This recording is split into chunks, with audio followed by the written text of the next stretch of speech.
హైదరాబాదు మహానగరంలో 12,000 కోట్ల రూపాయల విలువైన మాదక ద్రవ్యాలు అంటే డ్రగ్స్ ఒక కంపెనీలో పట్టుబడ్డాయి. బహుశా తెలంగాణ చరిత్రలోనే ఇంత పెద్ద ఎత్తున డ్రగ్స్ పట్టుబడడం అనేది మొదటిసారి.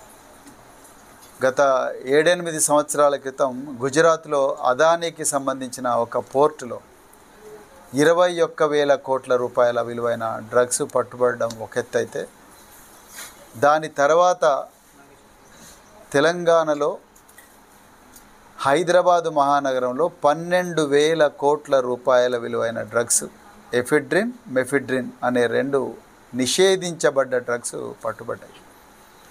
ఇక్కడ ట్విస్ట్ ఏందయ్యా అంటే, ఇది పట్టుకున్నది రేవంత్ రెడ్డి సారథ్యంలో నడుస్తున్న తెలంగాణ పోలీసులు కాదు. ఇది మహారాష్ట్ర గవర్నమెంట్ నుంచి అక్కడి పోలీసు కమిషనర్ పంపించిన ఒక స్పెషల్ పోలీసు బృందం గత నెల రోజులుగా పరిశోధించి కాపలా కాసి వీళ్ళను నేరస్తులను పట్టుకున్నారు.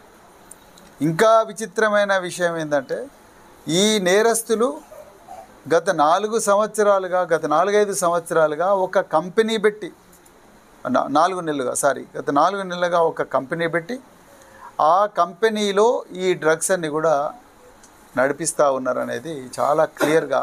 ఇప్పుడు నేను చెప్తున్న గంజాయి అక్రమ రవాణా కానీ, లేకపోతే డ్రగ్స్ తయారు చేసే ఫ్యాక్టరీలు ఏదో మెక్సికోనో వెనుజులా కాదు, తెలంగాణలో ఇవాళ మెక్సికో వెనుజులాగా తయారైంది తెలంగాణ. ఇక్కడే డ్రగ్స్ ఇవంతా కూడా సెంట్రల్ అమెరికా, లేకపోతే మెక్సికో, లేకపోతే వెనుజులా, ఇక్కడెక్కడైతే కొలంబియా, ఎక్కడైతే డ్రగ్స్ తయారవుతున్నాయో ఆ విధంగా తెలంగాణ తయారయ్యే పరిస్థితికి ఇలా కాంగ్రెస్ పార్టీ రేవంత్ రెడ్డి గారు తెలంగాణను తీసుకొచ్చిండ్రు. మన కళ్ళ ముందరనే పంజాబ్ 30 సంవత్సరాలు ఆ డ్రగ్స్ బారిన పడి పూర్తిగా చితికిపోయి ఇప్పుడిప్పుడే పంజాబ్ కోలుకుంటున్నది.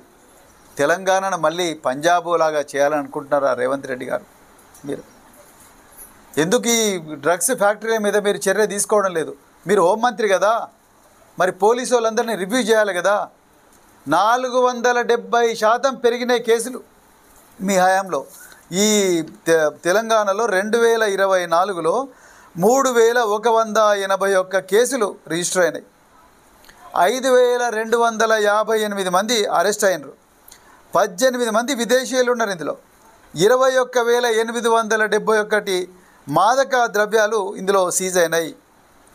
నిన్నటికి నిన్న 12,000 కోట్ల మాదక ద్రవ్యాన్ని మన పోలీసులు కాదు, మహారాష్ట్ర పోలీసులు చేసిండ్రు. మరి దీని మీద ఏం ఆన్సర్ చెప్తారు ముఖ్యమంత్రి గారు? ఎంతసేపు నేను డ్రగ్స్ ఛాలెంజ్, ఆ ఛాలెంజ్, ఈ ఛాలెంజ్ అంటారు. మరి ఈ ఛాలెంజ్ ఎవరు చూస్తారు? డ్రగ్స్ తయారు చేసి ఛాలెంజ్ ఎవరు చూస్తారు? అందుకొరకు రేవంత్ రెడ్డి గారు మీరు చేతల్లో చూపించాలి. మీ మాటలకు మీ చేతలకు పొంతన లేకుండా పోయింది. అర్జెంటుగా మీరు రాజీనామా చేస్తేనే ఈ రాష్ట్రం ఈ డ్రగ్స్ బారి నుంచి రక్షింపబడుతుంది. లేకపోతే మన ఆంధ్రప్రదేశ్ నుంచి అక్రమంగా అడవుల నుంచి, తూర్పు కనుమల నుంచి అక్రమంగా భద్రాచలం ద్వారా, లేకపోతే కోదాడ ద్వారా, లేకపోతే రకరకాల మార్గాల ద్వారా తెలంగాణకు డ్రగ్స్ వస్తున్నాయి. నాగపూర్ నుంచి వస్తున్నాయి, ఇప్పుడు థాయిలాండ్ నుంచి కూడా వస్తున్నాయని చెప్పి కొత్తగా మరి పోలీసులు చెప్తా ఉన్నారు. చాలామంది కూడా మరి చెప్తా ఉన్నారు. సో ఈ థాయిలాండ్ నుంచి వస్తున్న డ్రగ్స్ కానీ, లేకపోతే రకరకాల సరిహద్దు రాష్ట్రాల నుంచి వస్తున్న డ్రగ్స్ మీద మీ గేమ్ ప్లాన్ ఏంటి? మీరు ఎప్పుడన్నా రివ్యూ చేసిండ్రా? ఇంటిగ్రేటెడ్ కమాండ్ అండ్ కంట్రోల్ సెంటర్ను కేసీఆర్ గారు 700 కోట్ల రూపాయలతోని గొప్పగా మరి కడితే, ఆ ఇంటిగ్రేటెడ్ కమాండ్ అండ్ కంట్రోల్ సెంటర్లో మీరు డ్రగ్స్ మీద, మాదక ద్రవ్యాల మీద, వీటన్నిటి మీద రివ్యూ చేయాల్సింది పోయి మీరు రాజకీయ పార్టీ కార్యకలాపాల కోసం దాన్ని వాడుకుంటా ఉన్నారు.